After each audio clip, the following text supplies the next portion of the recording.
Ryan, first of all, hello, welcome. Thanks very much for being a test subject, a guinea pig for us in this. We're going to do a presentation walkthrough. Can you just tell us briefly, in kind of one or two sentences, who you are, where you work, and what kind of story you need to tell? Yeah, sure. My name's Ryan Baudoin. I work for Cisco and I sell a new cybersecurity solution.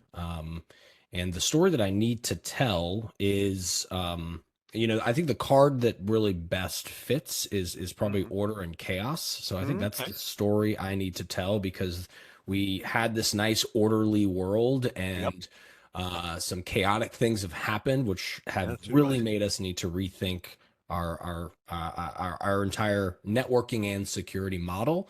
Yep. And so I have to do a good job of communicating that to our customers so that they can they can jump on board. Brilliant. Okay, so listen, what I'm going to do is I'm going to ask you a few questions, just as I would as if I was having a consultation with a client or working on my own kind of work. I'm going to ask you a few questions. I know you've already got an idea in your mind about one card that might help you, but so we'll certainly use Sure. that. We can look at others as well. Yeah, of But I'm course. also going to, for the benefit of people watching, I'm going to be using a Miro board, which we'll make available to people through the Slack channel, through customers. And basically the idea here is to do a presentation walkthrough. That's why it's called presentation walkthrough, where we go from kind of first conversation, which we're going to have now, into what the story ingredients might be, and then on to how to actually make the presentation work. Because there are certain tactics in Storyteller Tactics which are absolutely geared up to the art of doing a good presentation. And show and tell being a good one. 3 is the magic number. Story hooks. Okay, I haven't, and also there are certain tactics that I find myself using when I'm having those kind of first conversations, trying to find out what people are actually talking about. So we'll look at some of those. And the bit in the middle is blank at the moment because, well, as you've said already, this whole exercise is which story elements are going to build the best, the strongest presentation. Now, you've already mentioned one, so I'm actually going to drag, you said order and chaos is where you kind of initial thinking, oh, that feels about right for us. So I'm actually just going to straight away drag those into the middle of that Miro board so that they should, oh, yeah, they appear there. And this is the beauty of the drag and drop version of Storyteller Tactics. You can do all this kind of stuff. So already we've got something here. We can say, okay, well maybe we're going to build on that. But what I'm going to do actually is I guess ask you some questions and then reflect on which Storyteller Tactics they are related to. And just to be clear with people, I guess it's really difficult for me to take 30 odd years of storytelling experience and put it into like a set of cards is difficult and interesting process. So it's like spending 30 years as a chef in a kitchen and then having to write one recipe book for all the knowledge you've built up in that time. And it's the same thing with these.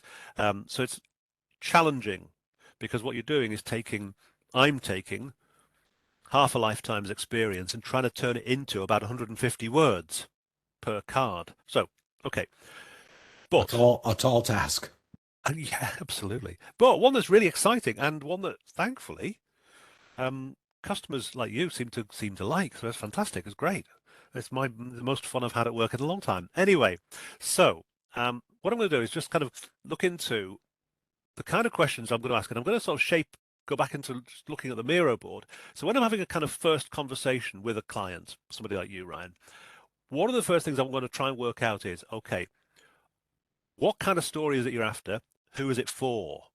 So the card that this got translated into, there's two cards really. One is called Big, Small, Inside, Outside, and the other is, not surprisingly, called Audience Profile. So the first thing I'm just going to quickly clear up is the stories you're telling, Ryan, are they for an internal audience within Cisco, or are they for people outside Cisco? For this purpose outside of Cisco, so Okay, our so customers. it's a conversation you're going to have. What we'll come on to what sort of platform later, but it's basically a conversation you're going to have with customers, Yes, and potential customers, some potential customers. existing, some potential. Okay, so we've got some existing customers because it may be what you're trying to get them to move to a new product. Yep. They've already got a level of service from you. You're saying, hey, we got something, classic advertising text, new and improved. So you're okay, trying to move them on, but it could also be new customers. Okay, so Absolutely. this is all useful for me, and I'm scribbling, by the way, so you can't see I'm scribbling longhand stuff with a pencil, because try as I might, I just think better on paper and pencil. So Yeah, okay, I agree. I try to do all the typing, but sometimes pen and paper yeah, is yeah. the best. It's- if I were doing this as an online workshop, we would be tapping post-it notes into the Miro board, but as it is, paper and pen is good. Okay, so that's really important to get that straight away fixed in my head when I'm thinking about, okay, so the next thing is that runs on from that is, okay, so the audiences you need to reach, how much do you know about them? And I think almost equally importantly, how much do they know about you? So this is where we come to the audience profile card. Now, some of this is kind of basic, pardon me, some of this is basic demographics about, okay, what do you know about your it always helps to sort of break people down to think about individuals rather than big groups. So, what kind of individuals are you talking to? So, are you talking, for example, to people in business or people who are using, I don't know, domestic, let's call it domestic or business? Is there is it a bit of both? Is it mostly a business product? Yes, it's a business product, but we're usually talking to because what we have to do is we have to sell the knowledge workers before we sell the business workers, right? So we're Yep. typically talking to people who are in either or both networking and security. So they're usually very technical in Yep. nature. They're likely a director of IT or a chief security officer. Because CTO, yeah, CTO. Yep. Okay. Okay. CIO, CTO, yeah. Yep. Okay, this is really interesting. Okay, so straight away you're aware and I'm now aware that you're talking to an audience for whom there's an awful lot of prior knowledge. Oh yeah. Yep. Okay, it's an awful lot of prior knowledge, which is very, very different, obviously, to an audience. However, there's good and bad sides to the prior knowledge. One of the good sides of that is that you can cut an awful lot of you can cut a lot of corners. Yes, you can talk to them in okay. The I was going to say downside. It's not really a downside. The other side of that coin is they've seen a lot before. Yep. Yep. So they've seen a lot of what you're saying. They've heard a lot of stuff. They've tried a lot of stuff. And in that fact, they might have tried a lot of stuff and found out, ooh, this is not what was promised. So this is interesting. So they're a very realistic audience. I'm going to say realistic, not Yeah. cynical. They can be. Yeah. A Yeah. lot of times they will have seen, people make promises, companies make promises in the past and like, hey, can you live up to Yeah. the dream that you're selling? Yeah, absolutely. Okay. So again, to the people watching, as I'm talking to Ryan now, little ideas are popping into my head. This is the glory of the Miro board and again with the drag and drop stuff. So already I'm thinking there might be something useful here in the structure card called innovation curve. So I'm just going to drag that now, just while just because it's just popped into my head, I'm going to drag it into the Miro board along with order and chaos, which Ryan's already identified as being an interesting tactic. So where's it gone? Innovation curve. Here we go. So I'm just going to drag those cards in because there is, okay, in this case, you're talking about selling a new product or a new adaptation of a product or an iteration of a product, whatever, but it's new. And you're Correct. selling to people who are, okay, it's interesting to think where are they along the innovation curve? And it may be they're different. You may have different customers at different stages. Yep. But okay, so we'll come back to the innovation curve a little bit later. Okay, so I'm still at the stage now where I'm sounding out what it is that who it is you need your audience to reach. So it's really important that we've identified little bits of a picture about the audience. So we know that they are knowledge workers. They're um, technically advanced, for want of a better word.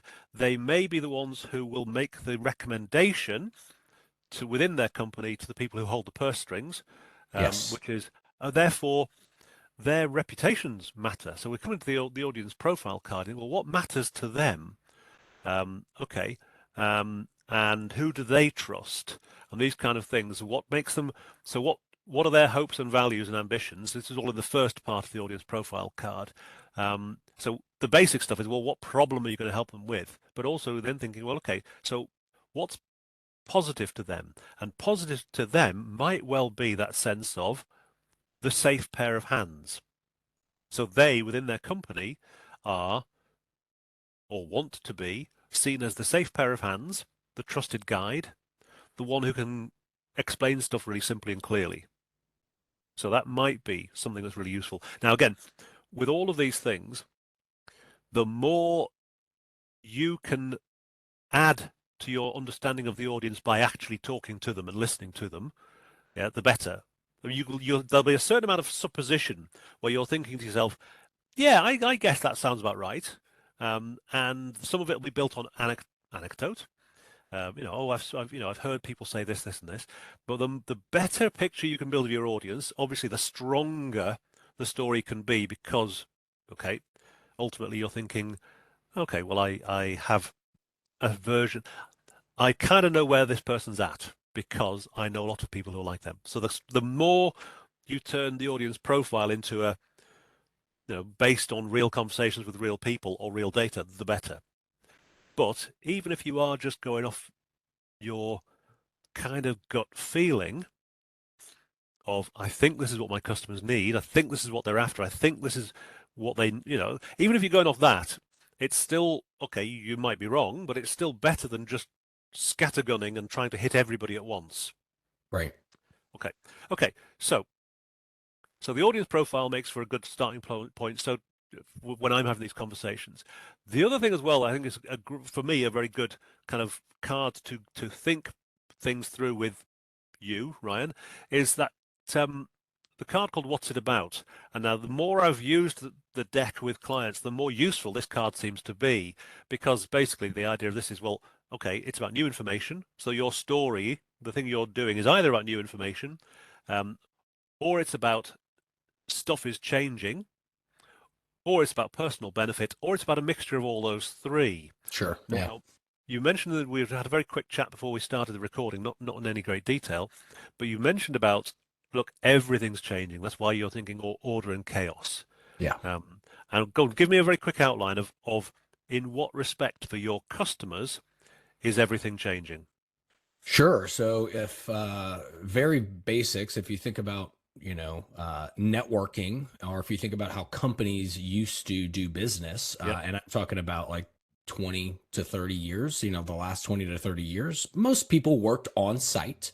And so any applications that you would use, any data you needed, it was all on site in a data center, and you had a single security stack. And over time, we've started moving to more cloud applications. We're using things like Google Suites. We're using things like Salesforce, things that don't need to be installed on a data center Yep. anywhere. And that migration has caused a little bit of chaos in some way. Mm-hmm. And in that journey to move to applications and resources into the cloud, then boom, we have a pandemic. So now we don't have everybody sitting in the same location. People aren't at the office as much. Some people are, sure, but a lot of people are at least working hybrid, where they're Yep. working from home and in the office. Some people working remotely, and that is a challenge for people Mm-hmm. in the IT world, because they don't control an end user's home environment, right? So Yeah. there's Yeah. security that they're missing out on, there's policies that they're missing out on, and these VPN tunnels, if that just allows us to be able to access resources and applications that are at the business. Those weren't really built for their entire organization working remotely. They were built for a handful of Yeah. remote workers. And so, Yeah. because so many people are working remotely, and we're moving so many things to the applications and resources to the cloud in conjunction, we have to really rethink how networking and security is done on a fundamental level. So it's not just making a few small changes. It's how do we completely rethink Mm. networking and security as a whole. And we're doing that by delivering it all from the cloud now. Okay, so there's something else that's, again, one of the parts of the process that I go through is listening to information from you, and things grab my attention. They sort of things grab me, and then what I do then is I kind of dig a little bit deeper. And one of the things that you said that's kind of got my interest, and see, I like stories where there's a bit of irony. So my favorite kind of story, I'll be honest with you, my favorite story of all, really, type of story, is the story of someone trying to do a good thing that ends up accidentally doing a bad thing. Mm, Right? And I don't know why I like that story so much, I just do. But I think that story is quite compelling. And it's because we don't really know what the right thing is to do half the time. So we make a good guess. And, God willing, it turns out well. But sometimes it doesn't. Sometimes the exact opposite happens. And the best intentions cause all sorts of problems. And those stories, for me, I find really compelling, because it reminds me that I'm not as clever as I'd like to think I am, and therefore it's a little humility check. So I like those stories. So there's something interesting, and irony is quite for me, a powerful hook into a story. So there's something, if I can just play this back to you, there's sure. something interesting possibly here, an irony here, which again, irony is in one of the things in the story hooks card, as this hooks people's attention. When when organizations talk about hybrid working, and it's one of the things that emerges from the pandemic as being largely positive. Yes, Sure. it's liberated a lot of people. Yeah. Okay, so that, if you like, is, if you like, the mood music, the background music about discussions of hybrid working is, wow, look how flexible we can all be. But the irony is, it's causing your audience, your CTO, yep, it's IT causing admin. them, Yep. yeah, you're no end of worry, because what they had built in the past, these VPN tunnels, which is that a virtual private network? Yeah, exactly. So they have to terminate in physical hardware Mm, called VPN concentrators. And yep. if you're an organization, you might have, maybe you have 100 workers that needed to, Mm, terminate at that yep. physical hardware. Well, now you have 1,000, right? So Right. now all of a sudden, all of these people who are VPN, using the VPN to tunnel in, Mm, bottlenecks. Imagine trying to get on a highway at mm. rush hour. Yeah, yeah. That's It's interesting. Okay. yeah. Nice metaphor. Okay. That's interesting. The other thing is, okay, so there's a second irony as well here, which I'm going to pull out, which again this might be kind of second nature to you and your immediate audience, but it might be intriguing to people who are not in that immediate audience. And that is that, again, an irony that we talk about the cloud and, cloud applications, but actually what it comes down to at the end of the day is it has to come through a box, a physical box somewhere. Somewhere, And yeah. yeah, and that physical box lives somewhere. Does it often live in your client's server stack? Yes, normally it's on premises is what we Right. call it. So it Okay. sits So, in right. their organization. Okay. So here's the thing that I would imagine most workers who are dialing in remotely and complete, working remotely, particularly if they're like me, who don't really understand how anything works, they have no idea. Oh Yep. yeah, of And course not. there'll be many CEOs, not CTOs, but CEOs who have no idea. Yeah, true. Okay. That the cloud actually sits in a little metal box. The It bit of the does. Yeah, the bit of the cloud that they depend on day in, day out, and that now 1,000 of their workers depend on day in, day out, actually sits on a server shelf in the basement of their building. And guess what? It's like a freeway junction at rush hour. Yes. Okay. Right. Okay. That's good. Yes. Now, here's an interesting thing. We've kind of we've explored metaphor and simile there. Metaphors and similes work because they're visual. Hmm. They every time, as cliches are the same. All cliches are visual or physical. They're very easy for us to see. And so what you've done there is you've created an image by talking about there is actual physical box, and it's like a motorway, a freeway access ramp in the middle of rush hour. And it was only built it was built for 5 a.m. traffic, and now it's dealing with 9 a.m. traffic. Yeah. Okay. So what's interesting about that is, and this is where the both Tactics Movie Time and Rolls-Royce Moment come in, is that they are very good at prompting you to think, look, you've got to come up with either. So stories and metaphors and analogies work in the same way. They create a strong visual image. So if your target customer, well, in effect, they have a target customer too, because they've got to go and report to the board. Yes. And if you can give them on a plate, right, you can give them a beautiful analogy that they instantly go, yeah, you're absolutely right. It's just like that. And they can take that analogy with them into Mhm. into the board. And the people on the board are now thinking, A, this guy's got a point. B, well, I'm quite impressed that I actually understand what this person's talking about, which is a first for some of okay. So this is all really useful stuff. Okay, so again, just in terms of my own mental process, I'm dragging into the Miro board movie time and Rolls-Royce moment around that thing you've described about the but what is I think really interesting here for me, come back to again, is there's an irony here that well, the two things are, one is that flexible working, which is massively positive in lots of different ways, is causing an enormous headache for certain people. And secondly, the stuff that's floating in the cloud isn't floating in the cloud. It's in your basement. Well, so here's the difference. The Mm, things that are the solution that we're selling that is in the cloud. So mm, obviously this VPN concentrator that they have on site now is not it's not big enough, right? yep, And now they're worried.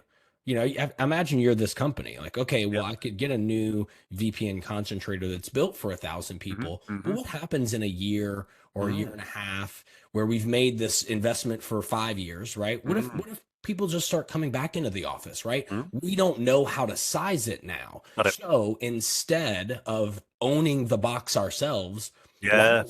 why don't we use Cisco's box that is in the Yep, cloud, right? yep, Which is a yep. big box that is in a big data center somewhere in a desert probably, or Mm, so instead mm. of the customer owning Got the it. box and keeping it on Yep, prem, they're going to yep. use Cisco's box. And then it doesn't matter the size, right? If Got you've it. got 100 customers, if you've got 100 users or 1,000 users, Yep, need to scale up or down, no big deal. We yep. have a massive box that can help everybody. Got it. I'm with And you. I'm that with you. one's in the cloud. Yep. Okay, now I see why you're drawn to the card order and chaos, because it's about whatever happens, whether you go one way or the other in your business, yes, then you're going to need to have that ability to adapt and be flexible. Okay, Yep. okay. So let's going back into the kind of the Miro board. So what I'm talking about here then is okay. Well, I'm working out what it's about. Again, there's another card which tries to describe the process that I go through when I'm talking to people like you, Ryan, and that's the Storyish Conversations card. And again, here's an interesting thing. We were looking, so with this, we're talking about how things change. We're talking about how things might be vivid. Yeah, um, we're talking about, okay, what we haven't talked about, we've talked about change.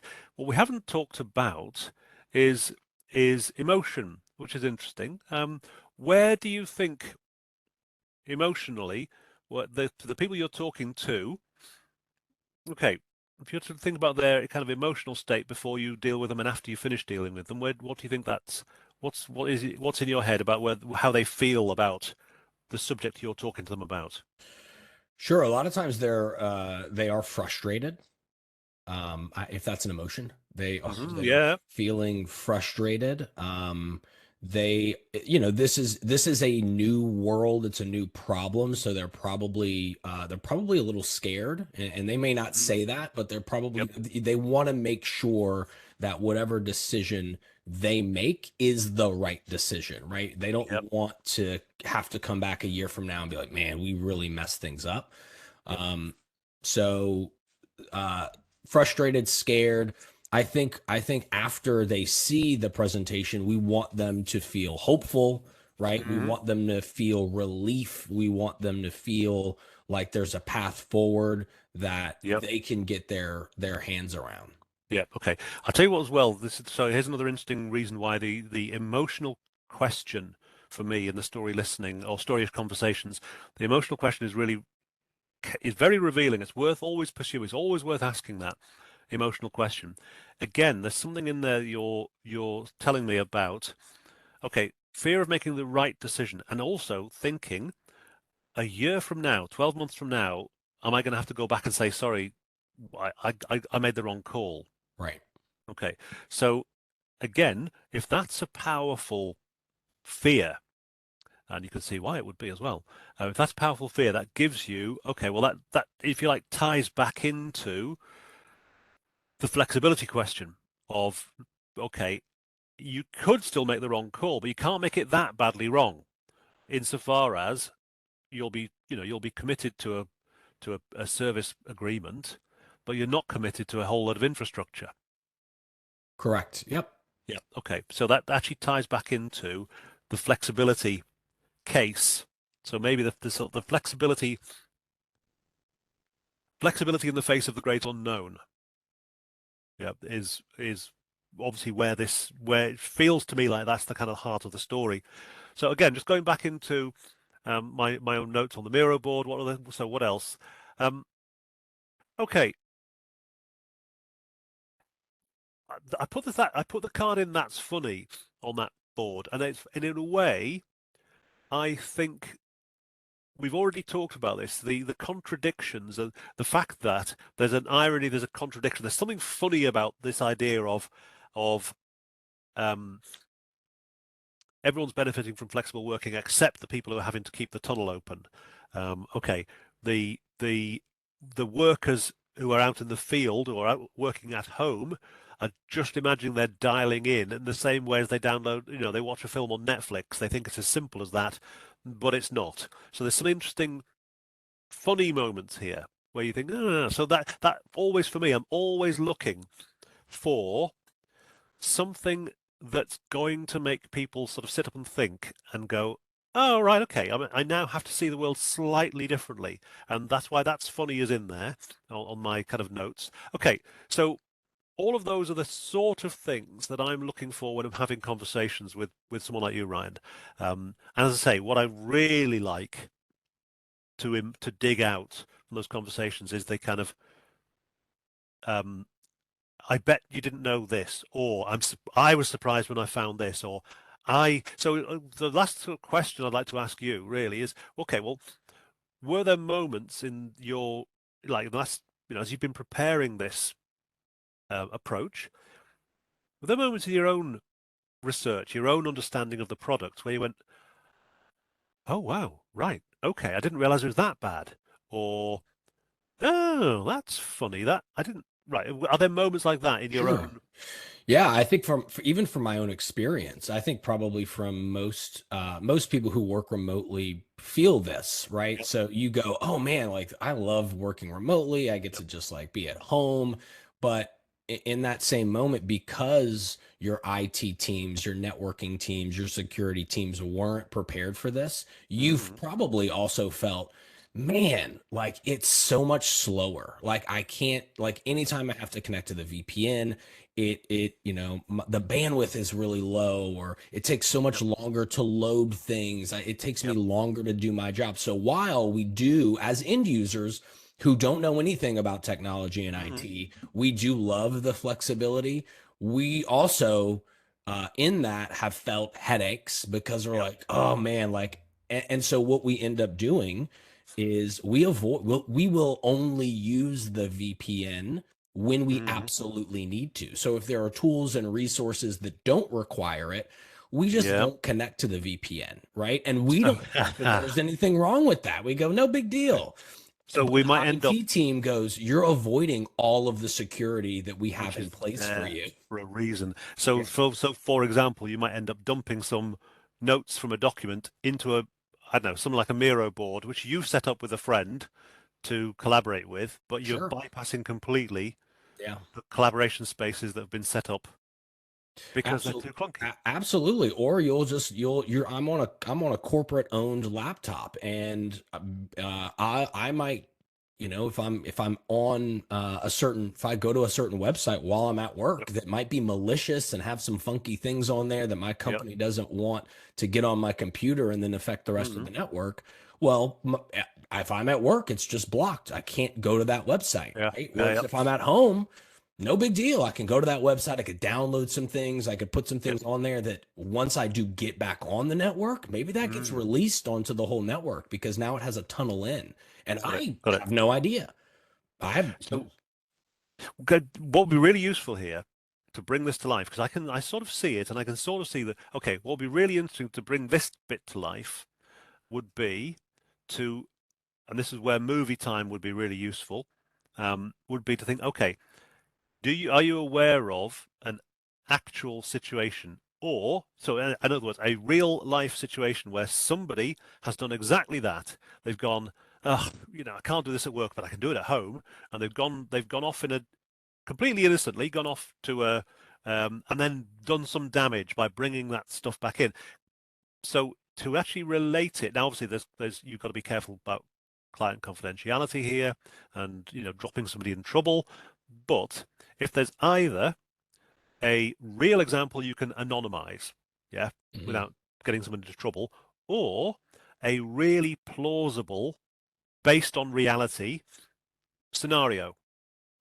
And so you'd go, in this case, you'd say either, okay, so for example, um, one woman working in the HR department of this company went on this site and this, and this happened, right?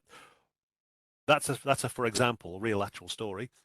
The other version of it is, just imagine you're working in HR, and when yes, you turn it into a little mini story, and movie time is a very good tool for telling that little mini story of here's how things can go badly wrong. Okay, so this is the going back to what we talked about. Looking back onto the Miro board. So if you like, the cards, there's 1, 2, 3, 4, 5 cards I've put on the Miro board there, which actually represent fairly, some of the processes I go through in the kind of conversations with people like you, Ryan, where I'm trying to figure out what's the story that's there. Now, as we've gone through that conversation, this is why it becomes a bit like a tarot card reading when I do this. As we've gone through the conversation, there are certain things I'm starting to drag into the story ingredients Mhm. side of the Miro board. So we've talked about order and chaos. We've talked about the innovation structure as being a good place to think about.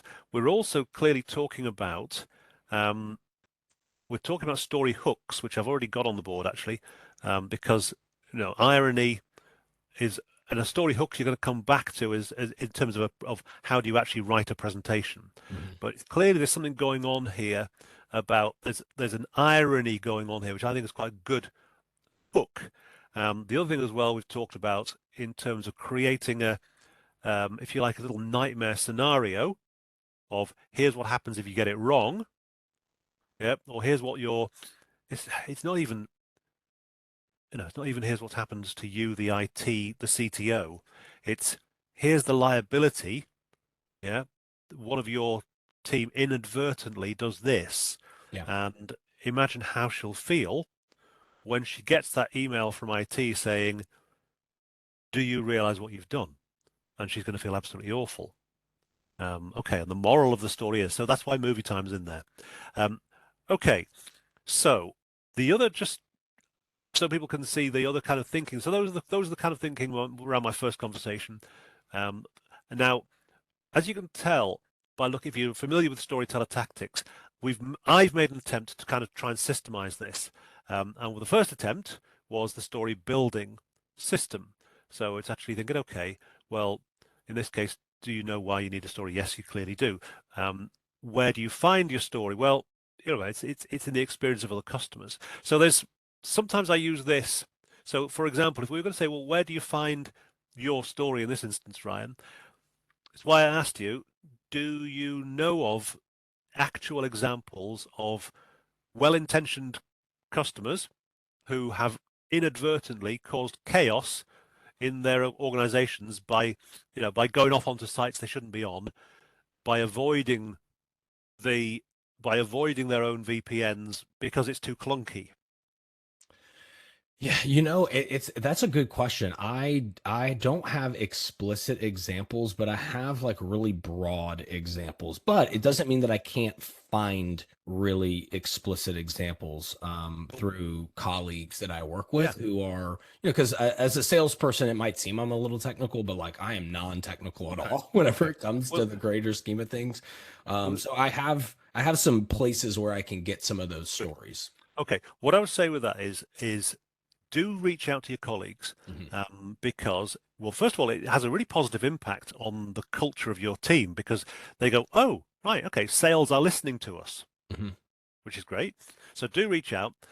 Um, if you say you may find that you can't tell an actual story simply from point of view of client confidentiality, it would be, yeah, okay. Sure. But what you can do is you can tell, because you've based it on a real conversation about a real problem, you can tell a really plausible scenario.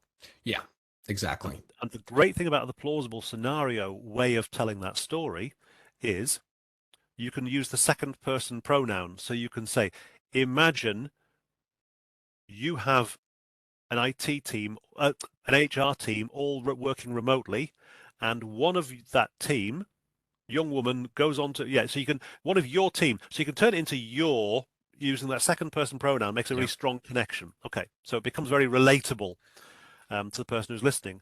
And maybe that's the better story, actually, the plausible scenario told in the second person is maybe a better story than the real life example in this case. I think so. Because today the way that we position that is with facts and statistics that don't. I mean, sort of they resonate, but like something that we say a lot is most of it, and it's sixty Mm, percent of mm, the data breaches. They come from inside the organization. And that doesn't mean that inside your organization you have a lot of malicious actors. It means that when they go off your network and take their laptop and go to some, funky website, and then they bring it back onto the network, that funky thing gets on your network, gobbles up all the data, and then has a path out to help malicious actors. But I think you're right. I think turning that into an actual story, regardless if it's here's what did happen or what can happen, mm. I think it's a better way to tell that story. Well, I'm just dragging yet another card into the mirror board. This time it's data detectives, because data detectives does kind of exactly what you've just done there, which is to say, look, we know the data. 60% of data breaches come from people inside your organization being careless, basically. Yeah. Okay. Well, that's great. That's a really good statistic, as in it's a powerful statistic. Then, but that's the big picture. Mhm. Then you zoom into the little picture, right, and say, okay, for example, imagine this happens. Okay, and you turn it into a single person's story. And okay, yeah, you've got the issue of client confidentiality, but you can make it a plausible, as long as it's plausible, it could really have happened. Or it's a For sure. composite. It's a composite story built of lots of people's experiences, but you're going to tell it as one person because when you say 60% of your data breaches come from your employees, when you use plurals like employees, I can sort of see something in my head, but we're not very good at seeing plurals. Whereas if you say, so just imagine you've got a newly joined HR staff. She's only been with the company 6 months. Well, straight away I can see a picture of her in my head. So it all helps. Okay. Um, okay, listen, I'm conscious of time, so we're going to try and do this in a straight 60 minutes. Okay, so I think we've got the other way that I've tried to systemize my way of working is by using the story recipe cards. Now, from what we've said so far, clearly there's something here about stories that sell, because straight away you've said, well, listen, I'm trying to sell um, ideas to a particular target audience. I want them to buy. I want them to purchase. So it is the stories that sell recipe. Okay, so that's also a good place to start. And in fact, okay, so there are 5 tactics that come out from a stories that sell card. Audience profile we've already talked about. We'll then able to talk, okay, well, simple sales stories, social proof, rags to riches, and pitch perfect. So all of these are going to be useful to think about as well. So in a moment, I'll drag those into the kind of the mix of stories in the middle, and then we'll work out from that mix of cards, how do we work out a single powerful thread, a single powerful narrative. Okay, so what I normally do at this stage of the consultation is go. So okay, so looking back at what we've said, okay. So I think there is something here. You've already, you started out by saying, well, order and chaos is, if you like, the overall story that you're selling here. The overall story is, we are giving you the tools to confront the chaos. Yeah. So we are saying to you, to our audience, we're giving you the tools you need to confront the chaos, whether your demand increases or decreases, whatever comes up, whether it's another pandemic or lockdown, whether it's a takeover where you suddenly expand your workforce or you start laying people, whatever it is, we're going to give you the best tools for the job because they are more flexible than what you've got at the moment. Okay. Correct. Yep. So it's good to think, right, we've got that basic kind of, if you like, that basic sort of story arc or story journey. So if I think the card we're going to work backwards from, having discussed all of this, stories that sell is quite good. So we're going to kind of work backwards from pitch perfect in terms of being able to get you to the state of a presentation. The other thing I should have asked you right at the beginning is, do you know how many different versions of this story? What's the shortest version of the story you're going to need? Are you going to need like a 30 to 60-second version? Now you're going to need a 5-minute I'm standing in front of you now version as well.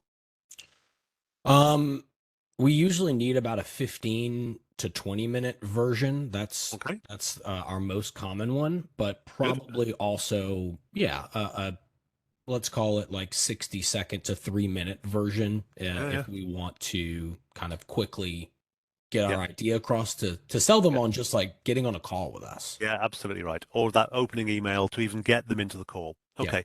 So I do think pitch perfect when it comes to, okay, how do we organize these different ideas we've got? So listen, let me first of all play back some of what I think are interesting notes from the conversation so far. So basically, I think your existing thought, your initial thought about order and chaos, we're giving people the tools to confront whatever the next 3 years throws at them. The last 3 years have been, okay. There's definitely something I think, in the irony of what's a blessing for some workers is a burden for others. Yeah. Okay. And there's the kind of inadvertent chaos that people are causing without meaning to. There's something very strong there.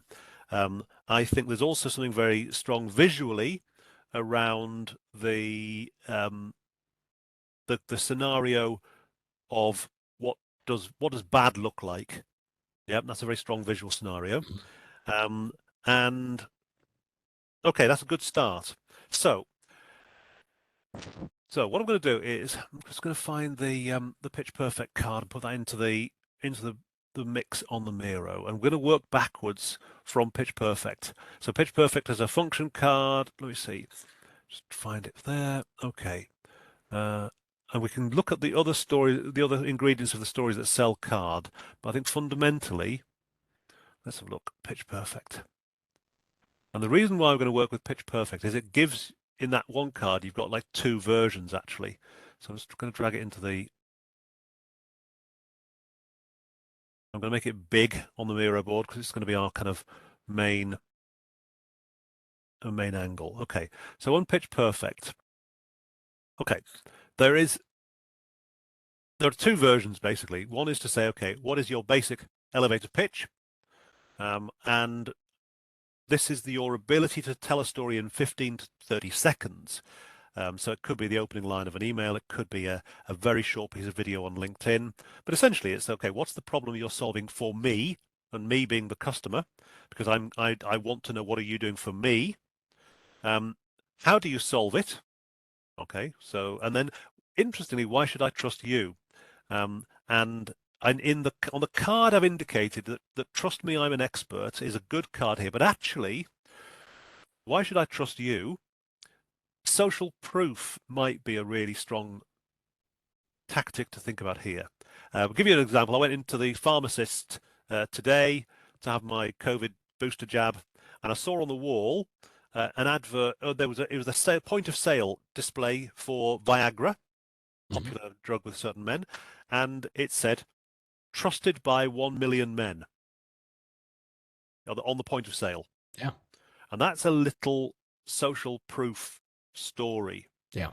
trusted by 1 million men. Okay, so all these kind of things that we do are, help us to understand why we should trust you. Well, Cisco spent a lot of money building and reinforcing a brand because it's trust. Okay, Sure. so going back into Pitch Perfect, why I should trust you? Well, often that is actually social proof. There may be something about it, because in the 15 to 30-second version, you don't really have a lot of time to talk about yourself, Ryan, in a way that you might do in a longer pitch. Okay, then the second stage of the story, which is what we're going to focus on for the rest of our time now, is the idea of the pitch as a story arc, where you have a problem, an opportunity, practical steps, and a promise. But what's interesting is they go up and down emotionally, Yeah. and this is different in the on the card for the sales story card, stories that sell. Um, it suggests using a rags to riches story, which is a very basic version of you've got a problem, we can solve it. And that is a positive story. And it's actually that's the story of most advertising is rags to riches. You've got a problem, we can solve it. Okay. Um, the reason why I don't think that's as good a card for you in your situation is exactly what we said before about your audience, is that they're realists. Hmm. They've heard a lot. They haven't heard it all before, but they've heard a lot before. And therefore, a simple rags to riches story might just sound a bit too good to be true. Yeah. That's why I think this version, the Pitch Perfect version, which is more of a roller coaster, allows you to be. Or I mean, equally, it's very similar to the No Easy Way story arc, which basically says, yeah, we're trying to do a good thing, but it's not going to be easy. And I think that bit, so the bit of the story arc on Pitch Perfect, where the practical steps are difficult, in other words, you're coming down emotionally, Hmm. is really, really important because otherwise it sounds too good to be true. If you're going, look, you've got a problem, there's an opportunity here, thanks to our product, to make everything better, and it will be fantastic. In other words, Right. Yeah. you're Yeah. skipping straight from opportunity to promise. Well, the danger with that is you're robbing your own solution of its gravity. Hmm. Yes, because if it was if it was easy to solve this problem, I'd have solved it already. Right. So why make it? So when you make your solution, your practical steps sound too easy, all you're doing is you're robbing yourself of any actual gravity. Whereas if you can say, look, one of the toughest things you're going to have to do here is actually people management. For example, you could say, Hmm. look, one of the hardest parts of security is the human bit. And so, okay, here's how we'll help you with that. Right. Okay. Or you would say, well, so it's about okay. So thinking of this as your, if you like, as your presentation now, we're going to get into the actual the mechanics of the presentation. And I think what you can do is think about this problem, opportunity, practical steps, promise model. And the simplest way of doing this would be to say, right, this is a 4-slide presentation, right? Yeah. One And for the each. four, yep, absolutely right. And the 4-slide presentation is, okay, here's the world as we find it right now. And each slide, each stage of that presentation, this is the super simple version, each slide should be something that is quite kind of visual. So in the problem stage, right, it could be, and you could start right in the story. So you could say, okay, we're seeing a woman working remotely at home in the first image. And look, isn't this fantastic? Your workforce now are so much more flexible. It means the world to your workers. That idea of the 4-day week in the office or 3 days in the office, that hybrid thing, it's transformative. Okay, Yeah, it's fantastic. love it. I tell you, but straight away, but bam, we all know. Actually, what you know is, okay, this is causing all sorts of problems.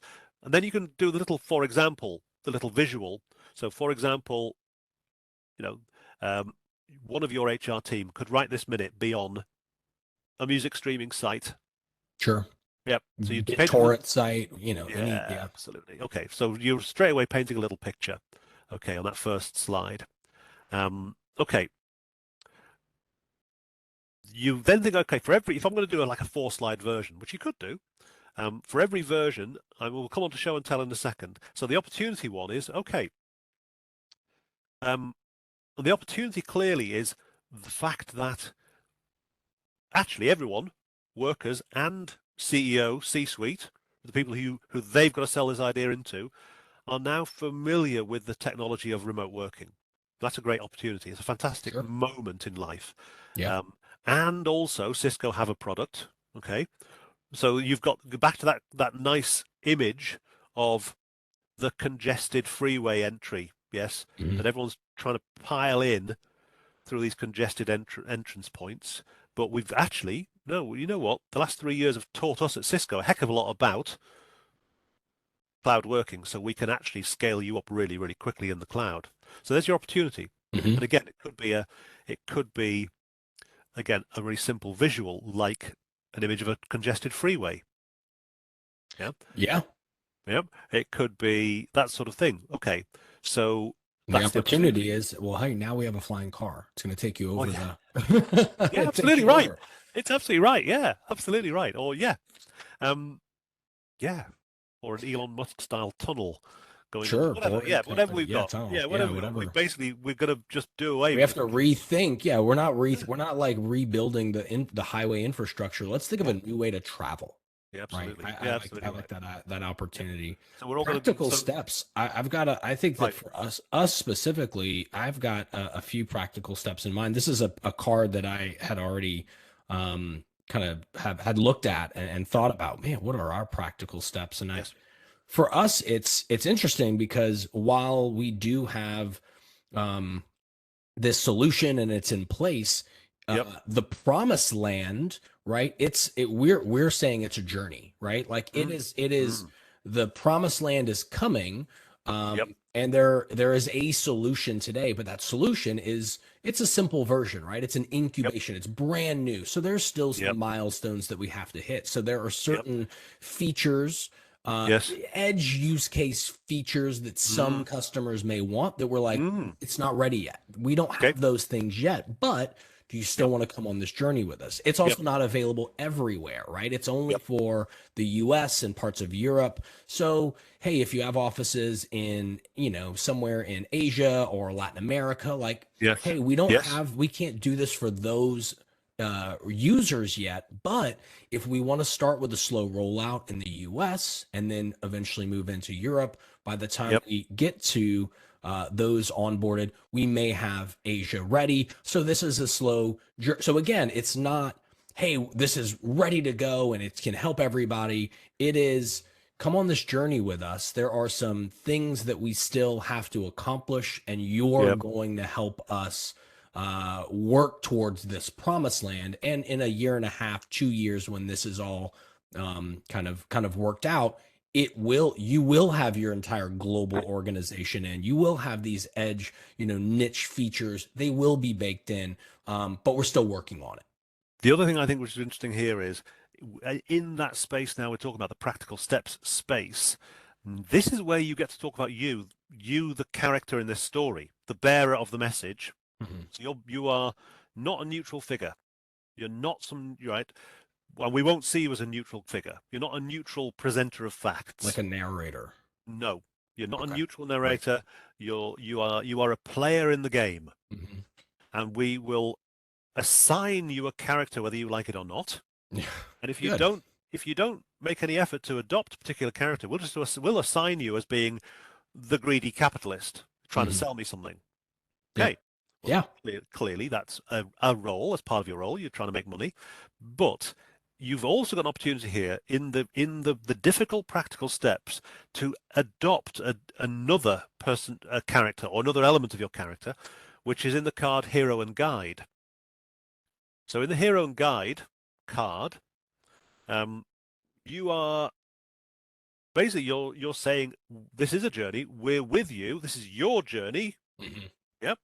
We're coming with you. We're going to support you, and we're either going to come with you as we're your explorer, or we're your Indiana Jones, we're your Han Solo, we are your Queen Yoda, Elizabeth, Queen Hagrid. Elizabeth II, we're your whatever. Yeah, we are a guide and explorer. I'm trying to remember what other characters I put in the Hero and Guide. Hold on a second, so I can find it.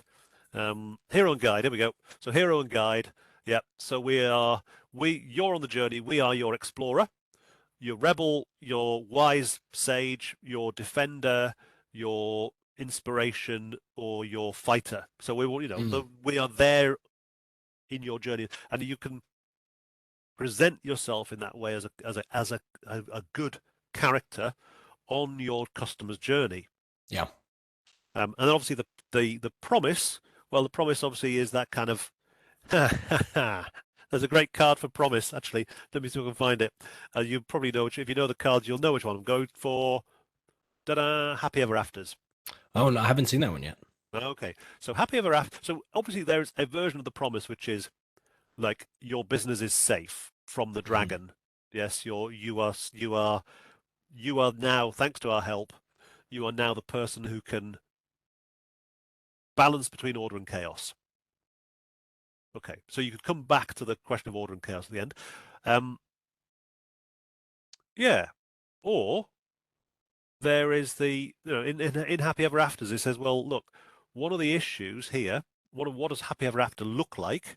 Well, one of the things it looks like is finding respect. So the Happy Ever After for the person you're selling to is in those senior level meetings.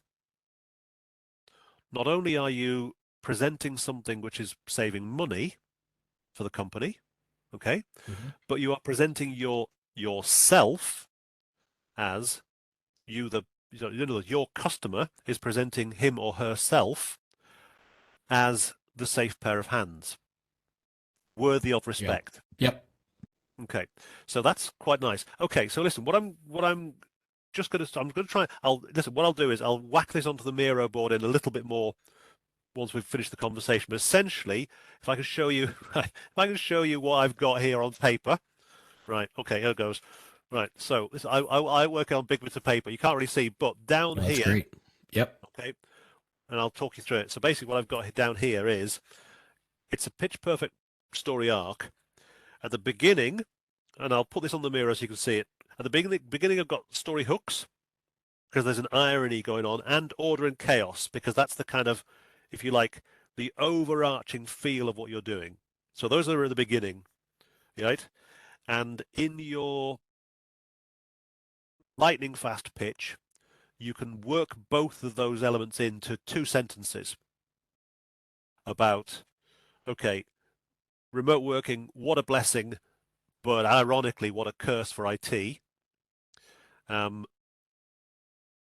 You don't know what's coming in the next 12 months in terms of scaling up or scaling down. The old way of building a physical VPN connector into your building, it might not be the best way anymore. Right. So in 3 sentences, you've got those 2 things there: story hook and order and chaos. You've also got to use something like movie time at the beginning of the problem stage to present a scenario of what happens if this goes wrong. Okay.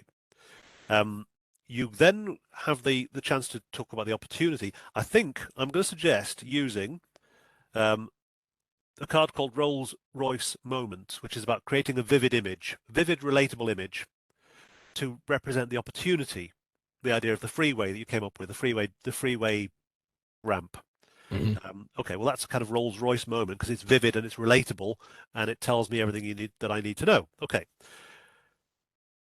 In the practical steps stage, I think obviously some of the practical steps is kind of practical, practical information. But it's also a place where you get to present yourselves as a particular kind of character. So what does a Cisco engineer do? How does a Cisco person behave? Right. Well, they are your trusted guide. And then the promise stage, I think it'd be interesting to consider where in that promise you could talk about the happy ever after. And it's the happy ever after, yes, for the company. Obviously, look, companies want to be safe from the chaos. So you can kind of tie it back. So the end of the pitch ties back to the beginning. Yep. Be safe from the chaos or navigate the chaos. But the happy ever after might also be from the point of view of the person you are selling directly to. It's that question of, okay, do you find respect? Now, listen, the last thing I want to talk about, I don't tend to do too much on style, as in, you know, what sort of slides should you or shouldn't you do? Because often companies have a house style, an internal. Sure. Yeah. Yep. Okay. One thing I would say though, and that's what is on the reason why this is on the Miro board. One thing I would definitely say though is that on the show and tell card, this is probably, so under the final section of the Miro where it says presentation, look, this is probably the bit of the presentation I spend longest fixing with customers, and show and tell helps you fix it. And it's basically, it explains why you shouldn't put dozens of words of text on a slide. Mm-hmm. Yeah, because if you do that, I start reading and I stop listening. Right. And it kills your presentation stone dead. So if you must put text on a slide, you reveal it, and you control when it reveals, or you create strong visuals. And then if I'm looking at a strong visual image with no text at all, right? What am I doing? As soon as I've absorbed the image, I'm listening to you. You're the star of the show. Actually, in this moment, you are the star of the show. And it shouldn't be, your slides shouldn't really be the star of the show. In fact, what's also good about doing minimal text slides is the day you get to somebody's Zoom meeting or physical meeting and your slides break down, or the internet breaks down, and you no longer have your slide deck, you can do it anyway. Right. Because you're not treating the slide deck as like autocue. You're just telling a story. You're just telling a story. You know what the structure is. You've got it on a single post-it note. Yeah, and that's the day that the Zoom breaks down or whatever breaks down, and you end up doing it on the phone, and you can still nail it because you're not treating your slide deck like autocue, which it shouldn't be. Right. And the other reason why you shouldn't use a slide deck like autocue is we can tell the difference when somebody's speaking to us spontaneously or when they're going off script. Sure. And we don't like it. If you can tell when someone has dropped into sales pitch or dropped into spiel, yeah, we can tell. And so I think it stops you doing that if you don't have too much text on. Okay. Right. So listen, Ryan, what I'm going to do is I will very quickly populate it'll take me about 5 minutes to populate that Miro board with what I think is my version. If I can just, right, I'm going to do it in felt pen so it stands out. So my version of this is, okay, it's the story arc of Pitch Perfect. It's got story hooks, order and chaos at the very beginning. It's the problems phase is illustrated by movie time, the opportunity by Rolls-Royce moment. On the practical steps, you've got hero and guide, and by the time you come to the promise, you've got happy ever afters. Okay. Yeah. How does that sound? It's good. It's interesting. You know, I was whenever I first got these cards, I kind of thought it was like, oh, cool. Like you just use one card, and it's interesting how you can utilize Pitch Perfect as like the structure of, and then you're all right. Well, which card is going to help me most with the problem? Which card is going to help me tell the story of the opportunity? And it's cool. It's cool to see how it's all kind of coming together. And I can kind of visually see in my brain, thanks to you and your cards, how my slide deck and how my presentation should come off versus how it Mm, has been coming off. mm. Yeah, yeah.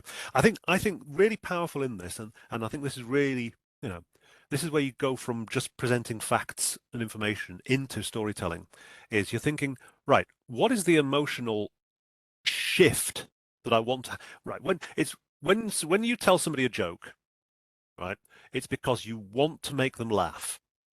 Yeah.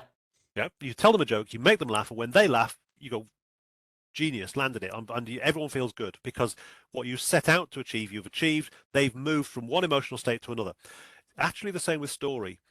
You're wanting to move people emotionally from one state to another. In this case, you've said, you want people to go from frustrated and fearful, Hmm. yep, into, well, hopeful or relieved. Yeah.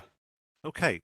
And so there'll be certain things along the way. So that's your overall emotional journey. I'm just going to write that in as another overall card to think about, emotional dashboard. Um, but so that's your overall emotional journey you want them to go on. But also, I think also there is something in, this is why I love doing this kind of work so much. There is something in that kind of moment of either curiosity where you go, oh, this is really interesting, or a moment of revelation when you realize in your research, oh my God, I can't believe 60% of these data breaches are coming from inside, not out. They're not hackers. Yeah, they're not hackers. They're people like me, Yeah. right? And that is like, there's a revelation moment there for you where you go, wow, I had no idea. And you can use that. Hey, I'll tell you what, it would be really interesting. Here's a really interesting trick. Again, going back to story hooks as a great way of starting a presentation. If you were to say to an audience, now it'd be interesting because maybe your expert audience of your CTOs are the wrong person. But if you were to say to an audience of people like me, Sure. what proportion, what percentage do you reckon of data breaches are caused by hackers, and what percentage are caused by employees being stupid? It's a question. Yeah. Great story hook, because straight away I'm thinking, oh, right, well, I think hackers are really evil people and there are lots of them out there, but I also think employees are really stupid because I'm pretty stupid. Oh, gosh, I wonder if it's 50-50, Yeah. right? Sure. And okay, now one of two things is going to happen when you ask that question, right? Either I'm going to guess exactly right, it's 60%, 60-40, Right. which is fluky, and I now feel really clever. And you go, yeah, you're damn right, it's 60-40. Or I'm going to say, oh, I think it's probably mostly hackers. It's like 90% hackers. And you go, no, actually, it's only about 30% comes from hacking. 60% of it comes from, Yeah. yeah. And Mistakes. now, Yeah. yeah, now I'm going, wow, I didn't know that. Now, okay. And that takes you really nicely into your first image, which is, okay, this is Laura. She just joined the HR department 6 months ago in your company. She's now working at home 4 days a week. Straight into that story. So you've gone data detective, 60%. Here's Laura. And it's a really nice little trick. You've found something in your own research where you've gone, wow, I didn't know that. Now give us the chance to have the same wow moment. Yeah. Yep. Right, Brilliant. listen, I'm going to try and do a super simple summary and drop it on the Miro board as well. I'm going to do a little video summary of the path I'm suggesting to you. Sure. Because as you can tell, I think aloud and repeat myself a lot. Um, I am the same way. Good. I'm glad it's not just me. Ryan, thank you so much for being guinea pig for us. If you're able to, without compromising any of your kind of confidentiality with your company, if you're able to share with us the presentation that you Oh, make, a sure. 3-minute Yeah. version, we'll drop it on the same Miro board so people can see what came out of this conversation. Absolutely. May take me, a little time, couple days, couple weeks, but I'm No gonna problem. Hey, no problem. Whenever you can.